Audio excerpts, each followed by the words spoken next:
Assalamualaikum warahmatullahi wabarakatuh. Alhamdulillahirabbil alamin wassalatu wassalamu ala asyrofil anbiya'i wal mursalin wa ala alihi washabbihi ajmain. Amma ba'du, pertama dan paling utama marilah kita panjatkan puji beserta syukur atas kehadirat Allah Subhanahu wa taala yang mana telah memberikan kita kesehatan sehingga kita dapat berkumpul di ruangan sederhana ini untuk saling berbagi ilmu, saling sharing. Salawat dan salam sama-sama kita sajikan kepada Tuhan Muhammad sallallahu alaihi wasallam yang telah membawa kita dari alam jahiliyah ke alam Islamiyah dan dari alam kebodohan ke alam yang penuh dengan pengetahuan seperti yang kita rasakan saat ini. Penghormatan saya kepada ibu-ibu semuanya, terima kasih telah sedikiranya meluangkan waktu sejenak untuk kita duduk di sini membahas atau menyebarkan pemahaman dan penerapan pengalaman budaya positif. Nah, di sini saya tidak menggurui Bapak Ibu, tidak maksud mengajari Bapak Ibu. Di sini kita saling berbagi. Jadi di sini saya ingin berbagi pemahaman dan penerapan pengalaman tentang budaya positif. Saya Desi Heriani, calon guru penggerak angkatan 9. Nah, yang pertama adalah tentang budaya positif. Nah, budaya positif ini merupakan perwujudan dari nilai-nilai atau keyakinan universal yang diterapkan di sekolah. Budaya positif dapat mendorong murid untuk mampu berpikir, bertindak, dan menciptakan sebagai proses memerdekakan dirinya, sehingga murid mampu mandiri dan bertanggung jawab. Selanjutnya, konsep inti budaya positif itu terdiri dari beberapa bagian. Nah, ada 7 bagian daripada budaya positif. Yang pertama adalah perubahan paradigma belajar, kemudian disiplin positif, kebutuhan dasar manusia, motivasi perilaku manusia, posisi kontrol guru, keyakinan kelas, dan segitiga restitusi. Mari kita bahas satu persatu. Nah, di sini di pembelajaran dengan paradigma baru, pembelajaran dengan paradigma baru ini merupakan pembelajaran yang dirancang berdasarkan prinsip pembelajaran berdiferensiasi, sehingga para peserta didik belajar sesuai kebutuhannya berdasarkan perkembangan profil pelajar Pancasila. Nah, yang kita ketahui bahwa profil pelajar Pancasila itu ada 6 dimensi. Yang pertama adalah beriman, bertakwa kepada Tuhan Yang Maha Esa dan berakhlak mulia. Kemudian ada lagi berkebinekaan global, bergotong royong, kreatif, bernalar kritis, dan mandiri. Nah, ini sudah kita jalankan bersama dengan siswa. Selanjutnya yang kedua adalah disiplin positif. Nah, disiplin positif ini adalah pembiasaan hal yang baik, mencakup sikap atau perilaku maupun tutur kata oleh seluruh warga di sekolah, terutama bagi murid agar dapat berkembang menjadi pribadi yang kritis, mandiri, dan bertanggung jawab. Nah, kita sebagai pendidik, tujuan kita adalah menciptakan peserta didik yang memiliki disiplin diri sehingga mereka berperilaku mengacu kepada nilai-nilai kebajikan universal dan memiliki motivasi dalam diri untuk mewujudkan perubahan perilaku untuk ke arah yang lebih baik. Selanjutnya, kebutuhan dasar manusia. Nah, kebutuhan dasar manusia ini merupakan sesuatu yang kita lakukan untuk mendapatkan apa yang kita inginkan.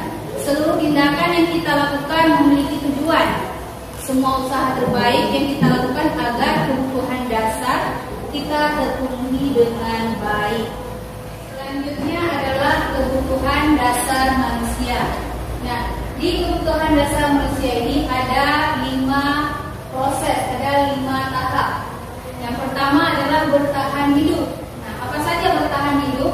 Ini termasuk ke dalam makanan, pakaian, tempat tinggal, keamanan, dan kesehatan. Selanjutnya yang kedua, kebutuhan dasar manusia itu ada kasih sayang dan rasa diterima. Nah, ini berupa rasa diterima, diperdulikan, berbagi, kerjasama, dan menjadi bagian dalam kelompok.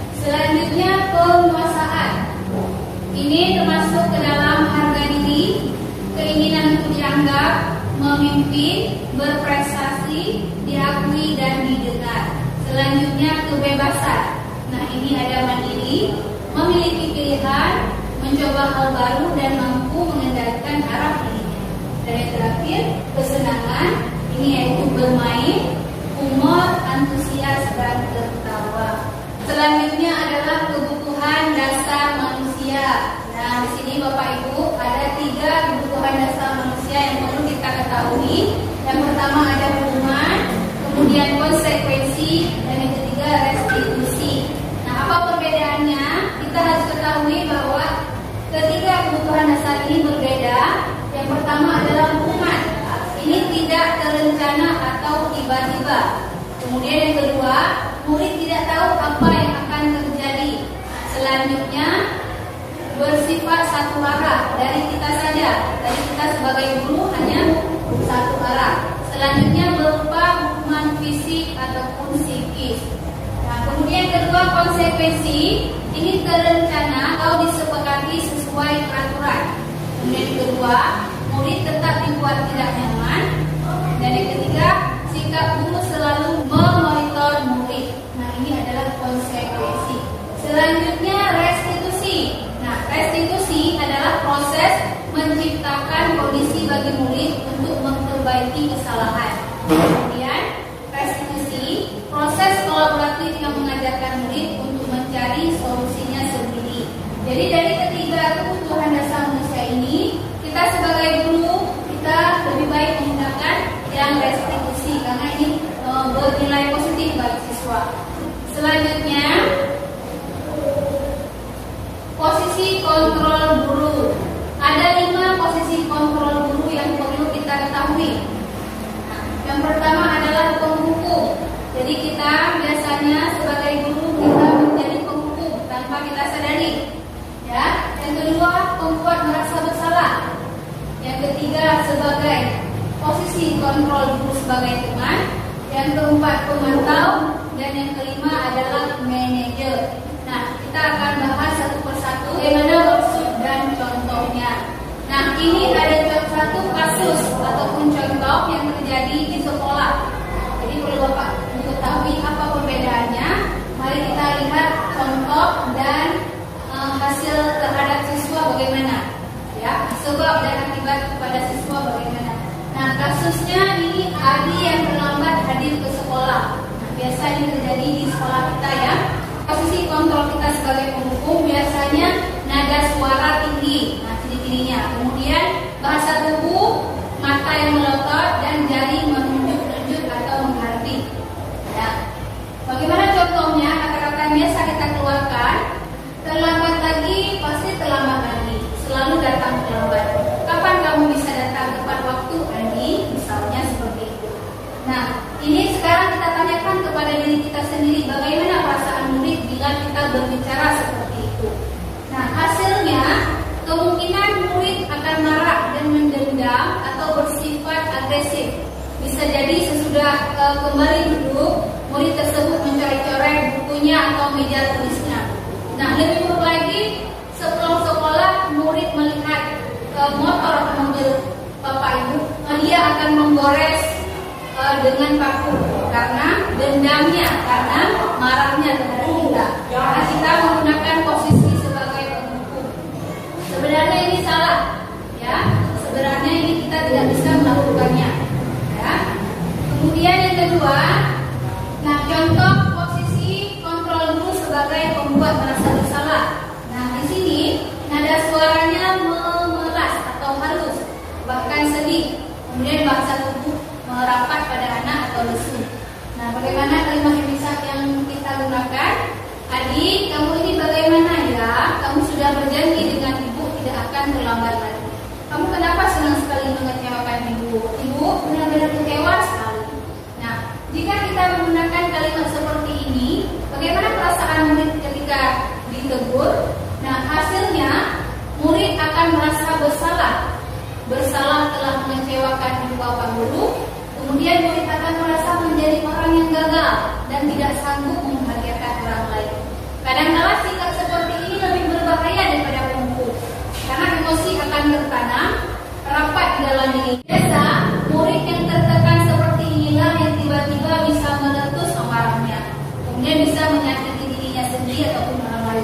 Jadi kita sebagai guru bila mengambil posisi sebagai posisi kontrol pembuat rasa bersalah, ini sebenarnya lebih parah daripada penghukum, karena ini akan tertanam di dalam dirinya, dia merasa bersalah.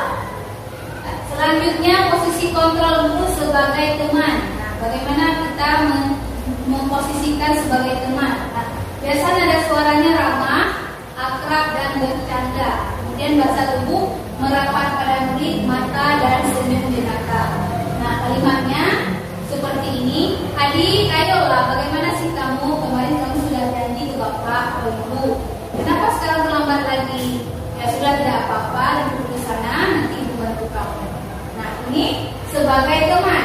Namun bagaimana perasaan murid ketika kita bersikap sebagai teman? Hasilnya murid akan merasa senang dan akrab dengan guru. Ini termasuk dampak yang positif. Hanya saja di sisi negatifnya murid akan tergantung pada guru tersebut. Bila ada masalah, dia akan merasa bisa mengendalikan guru tersebut untuk membantunya. Akibat lain, si anak hanya berbuat sesuatu bila disuruh oleh guru tersebut. Dengan guru lain, dia tidak melakukannya. Nah, jadi ada nilai positif kita posisikan sebagai teman, namun negatifnya ya seperti ini. Jadi dia ketergantungan dengan kita, dengan guru lain dia tidak melakukannya. Selanjutnya posisi kontrol guru kita sebagai pemantau. Nah, bagaimana jika kita memposisikan diri sebagai pemantau? Nah, biasa pemantau ini nada suaranya datar, bahasa tubuh yang formal. Misalnya seperti ini. Adi, tahukah kamu jam berapa kita mulai? Tahu Pak, kamu terlambat 15 menit. Apakah kamu sudah tahu konsekuensi yang harus dilakukan bila terlambat? Paham Pak, saya harus tinggal di kelas dan mengerjakan ketertinggalan saya dengan mengerjakan tugas. Baik, sekarang kamu kerjakan tugas sampai selesai. Nah, ini kita sebagai pemantau, hasilnya bagaimana terhadap siswa? Jadi posisi pemantau ini ada nilai positifnya, siswa memahami konsekuensi yang dia hadapi, yang dia lakukan. Namun di negatifnya siswa harus mengerjakan tugas tambahan. Terakhir posisi manajer. Nah, bagaimana kita memposisikan sebagai posisi manajer? Ini nada suaranya tulus, bahasa tubuh tidak kaku, mendekat penuh. Nah, bagaimana contohnya? Adi, apakah kamu mengetahui jam berapa sekolah dimulai? Tahu Pak, jam 7. Ya, jadi kamu terlambat. Kira-kira bagaimana kamu akan memperbaikinya? Saya akan menanyakan kepada teman dan mengerjakan tugas yang tertinggal, Pak. Baik, silakan dilakukan. Apakah besok kamu akan hadir tepat waktu di sekolah? Saya akan hadir tepat waktu, Pak. Baik, saya menghargai usaha kamu untuk memperbaiki diri. Nah, ini adalah posisi manajer. Bagaimana perasaan murid bila kita memperlakukan seperti itu? Nah, pada posisi manajer, suara guru sebaiknya tulus, tidak perlu marah-marah, tidak perlu meninggikan suara, apalagi menunjuk jari ke murid. Kemudian tidak berkaca pinggang atau bersikap seolah-olah menyesal. Nah, fokus yang ada pada murid bukan untuk membahagiakan guru atau orang lain. Murid sudah mengetahui adanya suatu masalah. Bila guru mengambil posisi sebagai manajer, guru akan melihat apa konsekuensi atau peraturannya. Namun, pada posisi manajer, guru akan mengembalikan tanggung jalan keluar ataupun jalan permasalahannya. Nah, dari kelima posisi kontrol ini, kita sebagai guru lebih baik menggunakan posisi manajer, bukan posisi penghukum atau membuat merasa bersalah. Jadi posisi manajer lebih baik kita gunakan kepada siswa. Karena dengan kita menggunakan posisi manajer, siswa akan menyelesaikan masalahnya sendiri dan tanpa ada paksaan, tanpa ada dendam di hatinya. Nah, sekarang Bapak Ibu, saya kecewa sekali dengan kamu. Kira-kira posisi apa ini? Bapak Ibu, tadi 5 posisi kontrol itu ada posisi penghukum, pembuat merasa bersalah, teman, pemantau, dan manajer. Saya kecewa sekali dengan kamu. Kira-kira ini masuk ke? Ya, ini masuk kepada pembuat merasa bersalah. Jadi siswa merasa bersalah dengan kita menggunakan kata-kata seperti tadi. Selanjutnya kontrol apakah aku? Kamu tidak pernah benar melakukannya. Sekarang keliling lapangan 3 kali. Ya. Jadi ini adalah posisi kita sebagai penghukum. Jadi tanpa kita bertanya, tanpa kita menginterogasinya, kita langsung menghukum dia. Nah, ini. Selanjutnya, posisi kontrol apakah aku? Kira-kira bagaimana kamu akan memperbaiki masalah ini? Ya, ini adalah posisi kita sebagai manajer. Jadi manajer di sini kata-katanya bijak dan tidak ada emosi, tidak menggunakan kata-kata kasar. Selanjutnya, posisi kontrol apakah aku? Ayolah lakukan demi bapak dan ibu. Ayolah lakukan. Nah, ini adalah posisi teman. Jadi akrab, kata-katanya akrab dengan siswa. Selanjutnya, posisi kontrol apakah aku? Kamu terlambat 15 menit. Apakah kamu sudah mengetahui konsekuensi yang dilakukan bila terlambat? Nah, ini adalah posisi sebagai pemantau. Jadi memantau gerak-gerik siswa dengan kata-kata formal, ya, tanpa ada kata-kata emosi atau paksaan. Selanjutnya kita akan membahas tentang keyakinan kelas. Nah, di keyakinan kelas ini termasuk ke dalam budaya positif yang kita bahas sebelumnya.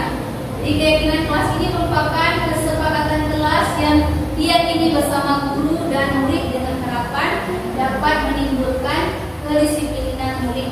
Nah, jadi keyakinan ini dibuat antara guru dan murid di kelas. Jadi siswa bisa mengeluarkan pendapatnya tentang kalimat-kalimat yang akan disampaikan, yang nantinya akan menjadi keyakinan kelas. Nah, ini ada satu contoh penerapan keyakinan kelas yang telah saya lakukan di kelas. Bapak Ibu bisa memperhatikan bagaimana cara saya membuat keyakinan kelas. Ini adalah contoh penerapan keyakinan kelas yang telah saya buat di kelas. Assalamualaikum warahmatullahi wabarakatuh.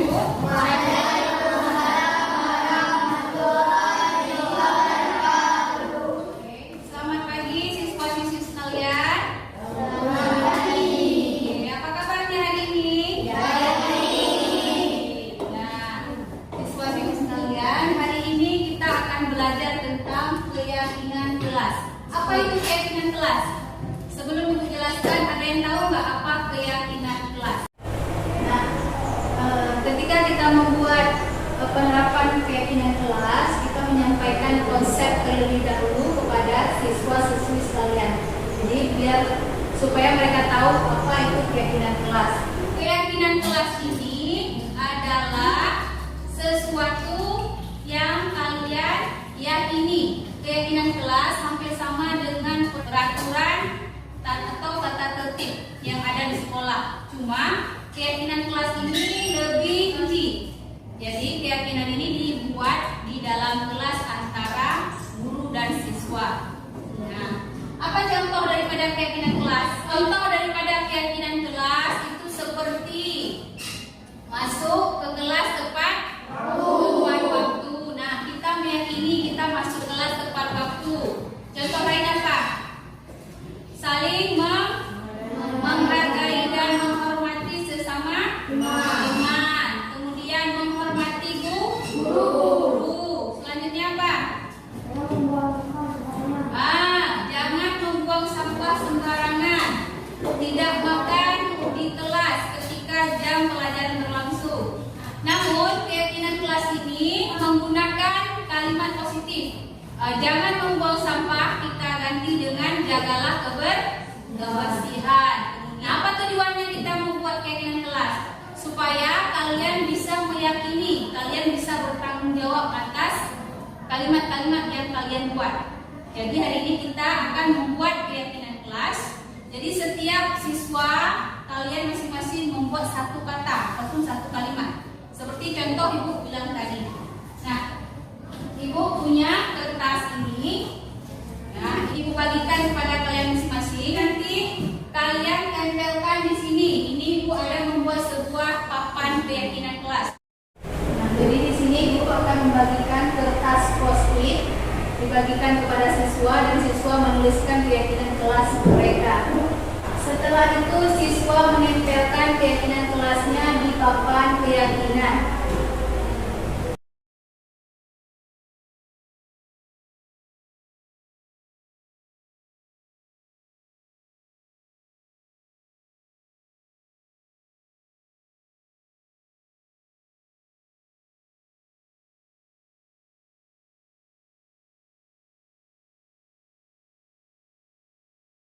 Setelah siswa-siswi membuat keyakinan kelas, kemudian guru menyeleksi keyakinan kelas yang akan disepakati. Buat keyakinan kelas, jadi ini banyak keyakinan kelas yang kalian buat. Nah sekarang kita seleksi, kita pilih mana keyakinan kelas yang kita sepakati. Jadi ini banyak, mungkin ada di antara kita yang sama-sama, jadi kita pilih salah satu. Nah sekarang kita baca. Yang pertama ada saling menghormati. Oke, bertanggung jawab, masuk ke kelas tepat waktu, saling menghormati teman. Oke, jagalah kebersihan. Nah ini tadi sudah, jagalah kebersihan itu ada. Bertanya jika tidak paham dengan pelajaran. Oke, masuk kelas tepat waktu. Nah tadi sudah, masuk kelas tepat waktu. Kemudian saling bekerja sama seperti piket kelas. Nah betul, masuk tepat waktu. Tadi sudah ya. Mati dan menghargai teman. Sudah? Belum. Piket datang lebih awal. Jujur. Tadi sudah ada jujur. Kita pindahin aja. Saling menghormati dan menyayangi seluruh teman. Oke. Sudah ya tadi. Keluar masuk harus minta izin. Nah betul. Nah jadi ini kita seleksi. Yang ini kita tidak pakai karena sama. Nah sekarang kita sudah kesepakatan kelas yang sudah kita sepakati. Jadi ibu ulang lagi dan dibacakan. Yang pertama adalah menghormati guru. Yang kedua bertanggung jawab. Kemudian saling menghormati teman. Jujur, bertanya jika tidak paham dengan pelajaran. Memperhatikan guru saat belajar. Masuk tepat waktu. Keluar masuk harus minta izin. Nah, jadi ini yang biasa kalian lakukan. Jadi minta izin dulu sama guru yang sedang mengajar.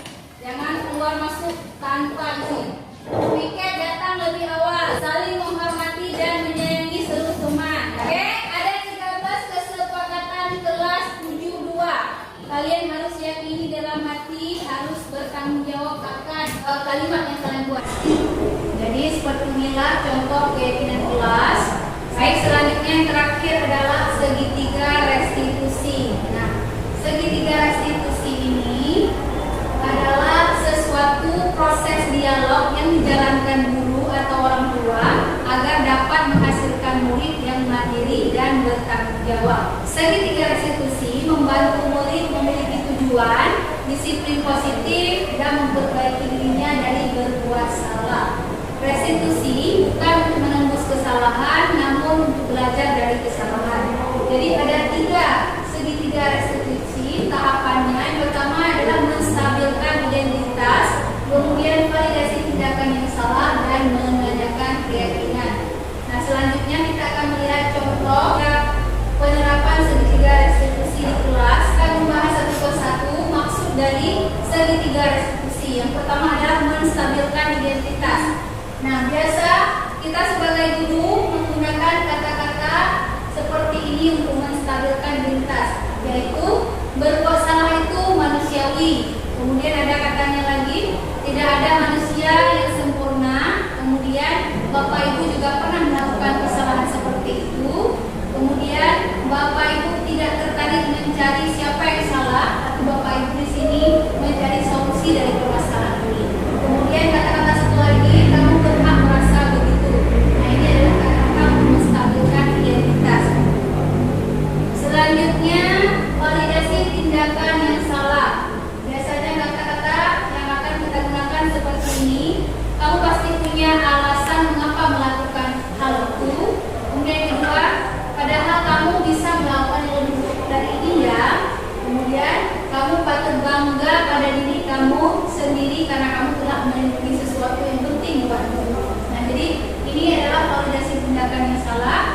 Selanjutnya menanyakan keyakinan. Nah, di sini kata-katanya yaitu apa keyakinan kelas kita, nilai-nilai apa yang kita telah sepakati, seperti apa gambaran kelas yang ideal menurut kamu, kamu mau menjadi orang yang seperti apa. Nah, ini adalah kata-kata menanyakan keyakinan. Selanjutnya ini adalah penerapan segitiga restitusi yang saya lakukan. Ibu mendengarkan laporan dari teman sekelasmu, kamu habis bertengkar ya dengan Siva? Iya, Bu, saya kesal. Kenapa kesal Nisa? Siva mematahkan pulpen yang baru saya beli. Oh begitu. Ya wajar kalau kamu kesal dan marah. Jika ibu ada di posisi kamu, pasti ibu juga merasakan hal yang sama. Kata-kata yang seperti ini yang pertama adalah jika posisi ibu seperti kamu, ibu juga akan merasakan hal yang sama. Nah, ini adalah menstabilkan identitas. Nah, lalu apa yang kamu lakukan dengan Siva? Saya bertengkar dengan nada dengan sepertinya. Nah, bisa, kamu pasti punya alasan kenapa kamu melakukannya. Tentu, Bu, pulpen baru saya beli tadi sekolah kata saya terima. Tapi dia belum minta maaf, katanya nggak sengaja. Nah, kamu tahu alasan Siva kenapa dia melakukan pulpennya. Ibu sangat menghargai tindakan kamu yang tidak melakukan hal yang lebih dari itu. Jadi katakan di sini validasi tindakan yang salah tadi kalimatnya kamu tidak melakukan hal yang lebih buruk dari itu. Nah, Sekarang coba bisa pikirkan, kamu marah sampai menarik baju Siva, apakah sesuai dengan keyakinan kelas kita? Nah, menurut kamu, keyakinan kelas apa yang kita sepakati? dan kalimat ini adalah yaitu menanyakan keyakinan kelas. Jadi apakah keyakinan kelas yang kita sepakati? Nah, itu merupakan kalimat menanyakan keyakinan kelas. Saling menghormati antara teman. Menurut kamu, saling menghormati antara teman itu penting nggak untuk kamu? Penting, Bu. Jadi, kalau menurut kamu itu penting, keyakinan apa yang kamu lakukan saat kamu sedang marah? Saya harus bersabar, Bu. Jika kamu meyakininya, apakah kamu bersedia memperbaikinya? Sehingga Nah, seperti itu adalah perbuatan yang baik dan mulia. Sekarang kembali ke kelas, ibu punya pulpen satu untuk kamu. Ini adalah contoh daripada penerapan segitiga restitusi. Nah, Bapak Ibu sekalian, jadi kesimpulan kita pada hari ini, jadilah kita guru yang bisa mengkondisikan siswa. Jadi kita harus mengetahui bagaimana keadaan siswa dengan melakukan hal-hal yang tadi. Jadi budaya positif yang kita lakukan di sekolah, kita perdayakan, kita tingkatkan lagi. Semoga ini menjadi hal yang bermanfaat dan menambah ilmu untuk Bapak Ibu sekalian dan terutama untuk saya sendiri. Terima kasih atas waktu dan kesempatannya. Semoga di lain kesempatan kita bisa berbagi dan sharing sama-sama. Mungkin ini saja dapat saya sampaikan. Assalamualaikum warahmatullahi wabarakatuh.